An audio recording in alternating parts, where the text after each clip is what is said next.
Hello everyone, welcome to my channel love is love. तो कल की एंटरप्रेन्योर की वीडियो में हमने समझा था decision making aspect for entrepreneurship या ऑफ एंटरप्रेन्योरशिप।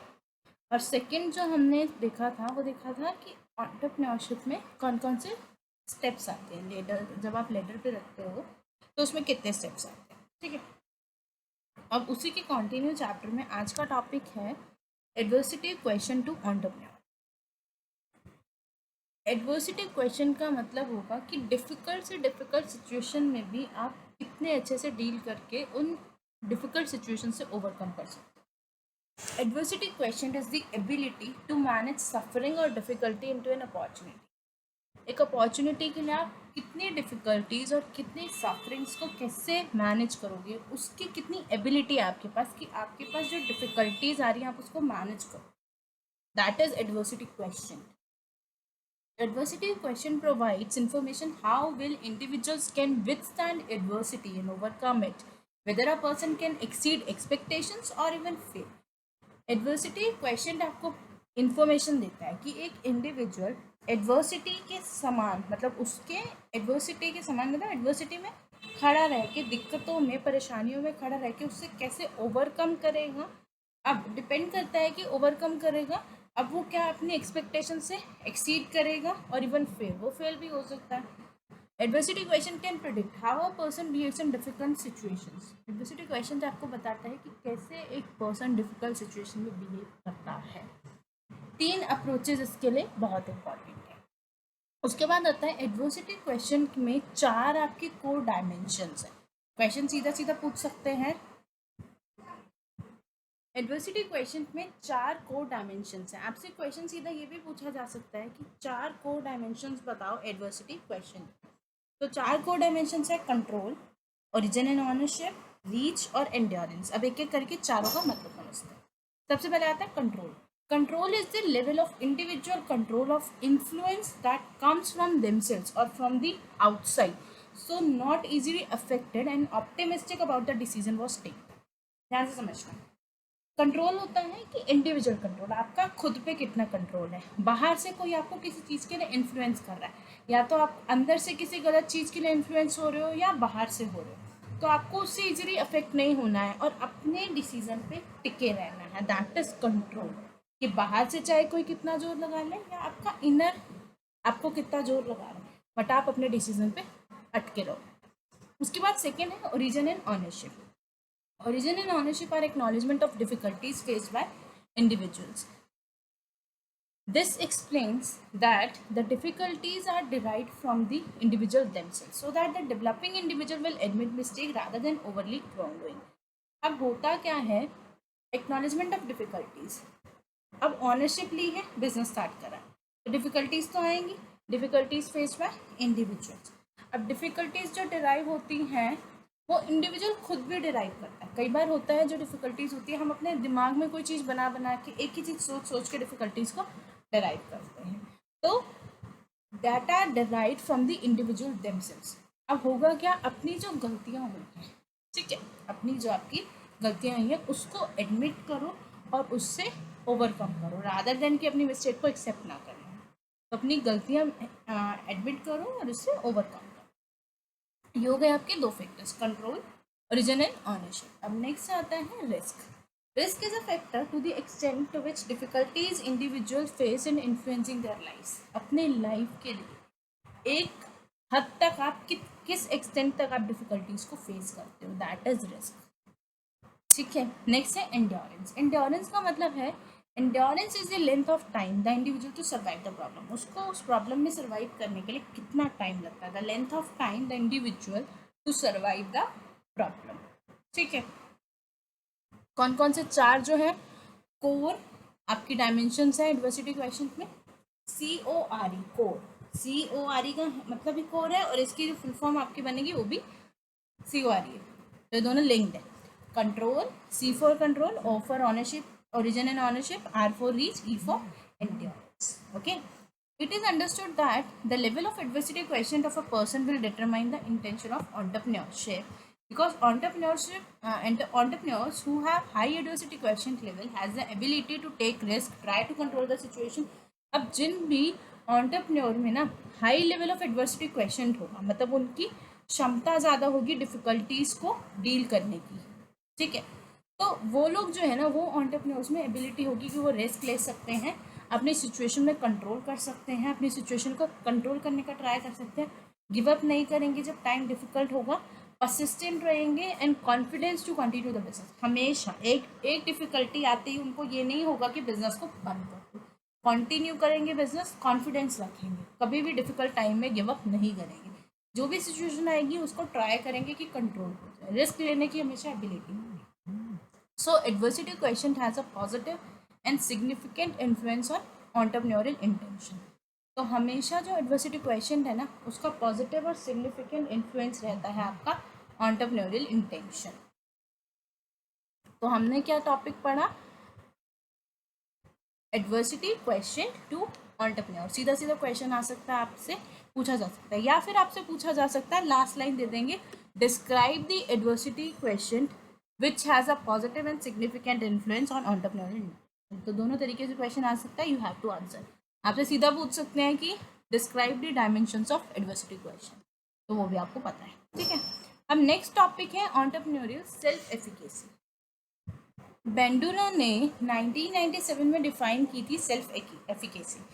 सेल्फ एफिकेसी का मतलब as a potential that exist in cognitive factors so that a large influence on attitudes and behaviour of a person.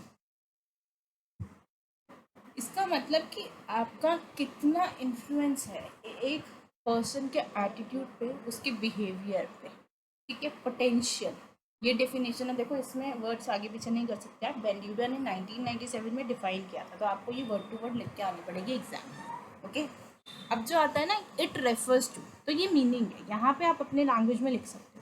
It refers to perceptions of an individual's ability to organize and implement action to display certain skills. आपको अपनी skills दिखानी है, तो आपकी कितनी ability है कि आप उनको ऑर्गेनाइज करो और अपने एक्शंस को इम्प्लीमेंट करो अपनी स्किल्स को डिस्प्ले करने के लिए। सेल्फ एफिकेसी का मतलब अपनी अपनी जो है आपको एबिलिटीज, अपनी जो स्किल्स है वो दिखाना है। तो it refers to perceptions of an individuals ability to organise and implement actions को इम्प्लीमेंट करना to display certain skills. Self efficacy involves assessing one's ability to perform activities rather than personal qualities such as physical characteristics or psychological characteristics। होता क्या है कि एक person की क्या ability है अपने काम को परफॉर्म करने की, रादर देन उसकी पर्सनल क्वालिटी क्या है उसको छोड़ देते हैं हम, फिजिकल करेक्टरिस्टिक्स क्या है, साइकोलॉजिकल करेक्टरिस्टिक्स को आप दूसरे हाथ पे रखो, तो हम एक पर्सन की एबिलिटी चेक कर रहे हैं कि एक्टिविटीज़ परफॉर्म करने के लिए उसकी क्या एबिलिटीज़ है। एक डेफिनेशन दी बेंड्यूरा ने 1997 में, दूसरी डेफिनेशन दी क्रोमी ने 2000। Cromie 2000 opined that self-efficacy affects a person's belief about whether or not a particular goal can be achieved. इसने बताया कि पर्सन का बिलीफ देखो कि हम जो है चेक करेंगे कि पर्टिकुलर गोल अचीव हो सकता है। सेल्फ एफिकेसी अफेक्ट करती है पर्सन के बिलीफ को कि एक पर्सन का गोल अचीव हो सकता है या नहीं हो सकता, होगा या नहीं। Self efficacy is an individuals belief और बिलीव्स अबाउट हिज एबिलिटी, अपनी ही एबिलिटीज़ पे बिलीव करना, टू ऑर्गेनाइज, क्या आप ऑर्गेनाइज कर सकते हो, ऑर्गेनाइज करना, perform task, achieve goals, produce things and implement action to display certain skills.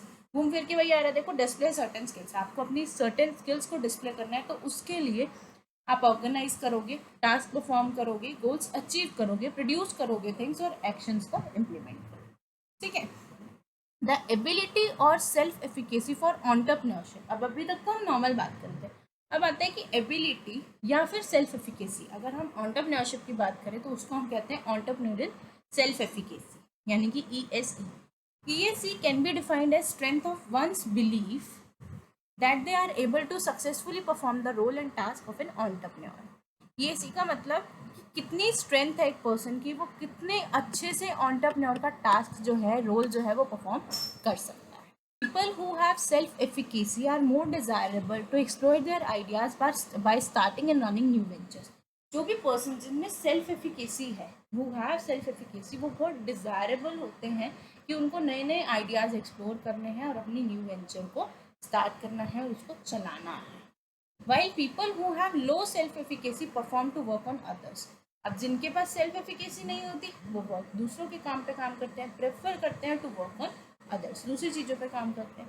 Literatures are also show that entrepreneurial self efficacy has a positive and significant influence on entrepreneurial intention. इसमें भी देखो last line finish वैसे ही हुई है कि entrepreneurial self efficacy का जो है पॉजिटिव और सिग्निफिकेंट इन्फ्लुएंस रहता है entrepreneurial इंटेंशन पे. तो अगर आपसे पूछे ना एग्जाम में ऐसे भी पूछ सकते हैं कि डिस्क्राइब द टू फैक्टर्स, ठीक है, which has positive and significant influence on entrepreneurial intention. तो आपको पहला लिखना है एडवर्सिटी क्वेश्चन और दूसरा लिखना है entrepreneurial सेल्फ एफिकेसी. समझ में आया आपको? क्योंकि दोनों का ही क्या है सिग्निफिकेंट एंड पॉजिटिव इन्फ्लुएंस है आपका entrepreneurial इंटेंशन. ओके, तो सेल्फ एफिकेसी समझ में आया. बेंड्यूरा 1997 डेफिनेशन, क्रोमी 2000 definition. Definition as it is लिखनी है, बाकी उसकी जो मीनिंग है आप उसमें चेंज कर सकते. ठीक है, उसके बाद जब एंटरप्रेन्योरशिप की बात करते हैं तो ESE आ जाता है. और जिस भी एंटरप्रेन्योर में सेल्फ एफिकेसी होती है वो नए नए आइडियाज़ को एक्सप्लोर करता है और अपने बिजनेस को अच्छे से चलाता है. अब लास्ट टॉपिक है आपका entrepreneurial intention. Intention is an indication of person's readiness to perform certain behaviors and this is regarded as a direct incident behavior. Intention का मतलब होता है कि आपका इंडिकेशन, आपकी कितनी तैयारी है किसी भी बिहेवियर, किसी भी टास्क को परफॉर्म करने की. The goals are based on attitudes towards behaviour, subjective norms and conscious behaviour control. आपके जो गोल्स है ना वो बेस करते हैं आपका एटीट्यूड क्या है टुवर्ड्स बिहेवियर को लेके, सब्जेक्टिव नॉर्म्स को लेके और अपने बिहेवियर को कंट्रोल करने पे लेके कि आप अपनी चीज़ को, इंटेंशन आपकी क्या है, आपकी रेडीनेस कितनी है अपनी चीज़ों को कंट्रोल करने की. इंटेंसिटी इज द एबिलिटी और स्ट्रेंथ ऑफ परसिस्टेंट और नॉट. इंटेंसिटी का मतलब कि आपकी कितनी एबिलिटी है, आपकी कितनी स्ट्रेंथ है किसी चीज़ पर टिके रहने की. परसिस्टेंस का मतलब हो गया आप कितना उस पर दृढ़ रह सकते हो या नहीं रह सकते हो. Intensity can be measured based on the extent to which the depth of information that can be understood by respondents. Intensity आप वैसे समझ सकते हो कि कितनी हद तक आपकी जो डेप्थ ऑफ इंफॉर्मेशन है वो आप समझ रहे हो, आपका रिस्पॉन्डेंट समझ रहा है. While in the dictionary of psychology, अगर आप डिक्शनरी ऑफ साइकोलॉजी की बात करो तो intensity is the strength of behaviour और एक्सपीरियंस. इंटेंसिटी का मतलब है strength of behaviour or experience and attitude are maintained. In this case the intensity is the intensity in the intention is a person's ability or persistence someone in applying the value of entrepreneurship in daily life. अगर आप daily life में किसी चीज़ को apply करते हो तो आपकी कितनी परसिस्टेंस, आप उस पर कितने दृढ़ रह सकते हो उस चीज़ को अप्लाई करने. Persistence someone in applying the value of entrepreneurship in daily life. आपका क्या एटीट्यूड है उस पर्टिकुलर थिंग को लेके, क्या आपका स्ट्रेंथ ऑफ बिहेवियर है और आप उसको मेंटेन कर सकते हो कि नहीं कर सकते. तो आपको एंटरप्रेन्योरियल इंटेंशन भी समझ में आ गया होगा. ठीक है, आज हमने 3 चीज़ें समझी. Adversity question, second one is entrepreneurial self efficacy and third one is entrepreneurial intention. Adversity question होता है आप डिफ़िकल्ट सिचुएशन को कैसे ओवरकम करोगे. ठीक है, 4 कोर डायमेंशंस हैं. उसके बाद जो एडवर्सिटी क्वेश्चन है उसका सिग्निफिकेंट इन्फ्लुएंस है एंटरप्रेन्योरियल इंटेंशन पे. सेल्फ एफिकेसी का मतलब होता है कि अपने स्किल्स को कैसे दिखाओगे, ऑर्गेनाइज कैसे करोगे, एक्शंस कैसे लोगे. 2 डेफिनेशन है, दैट इज इम्पॉर्टेंट. उसके बाद ESE एंटरप्रेन्योरियल सेल्फ एफिकेसी, उसमें जिस भी एंटरप्रेन्योर के पास सेल्फ एफिकेसी हाई होगी तो वो नए आइडियाज़ ढूंढेगा, बिजनेस को अच्छे से चलाएगा. और जिसमें सेल्फ एफिकेसी नहीं होगी तो वो प्रेफर करेगा टू वर्क ऑन अदर्स. इसमें भी सेम लाइन लिखी हुई है कि entrepreneurial self efficacy has a positive and significant influence किस पे होता है, एंटरप्रेन्योरियल इंटेंशन पे. तो क्वेश्चन इस तरीके से भी पूछा जा सकता है. And the next is entrepreneurial intention, कि आपका क्या इंटेंशन है, कितनी रेडीनेस है, आप सर्टेन चीज़ पे क्या एक्ट करते हो, क्या आपका बिहेवियर है. एंड इंटेंसिटी क्या है कि आप किसी चीज़ पे टिक सकते हो कि नहीं टिक सकते. तो इस वीडियो के साथ आपका entrepreneurial psychology, driving forces and characteristics chapter खत्म हो गया. नेक्स्ट वीडियो में हम 1.3 चैप्टर को स्टार्ट करेंगे. उम्मीद करती हूँ ये पूरा का पूरा चैप्टर जो हमने 4 पार्ट में कवर किया है आपको समझ में आया होगा। इसके नोट्स आपको टेलीग्राम चैनल पे मिल गए होंगे। अगर वीडियो अच्छी लगे तो प्लीज़ अपने फ्रेंड्स के साथ शेयर कर दो, लाइक कर दो और कमेंट अपने जेन्युइन फीडबैक दो और मेरे यूट्यूब चैनल को सब्सक्राइब करें। Thank you, bye bye.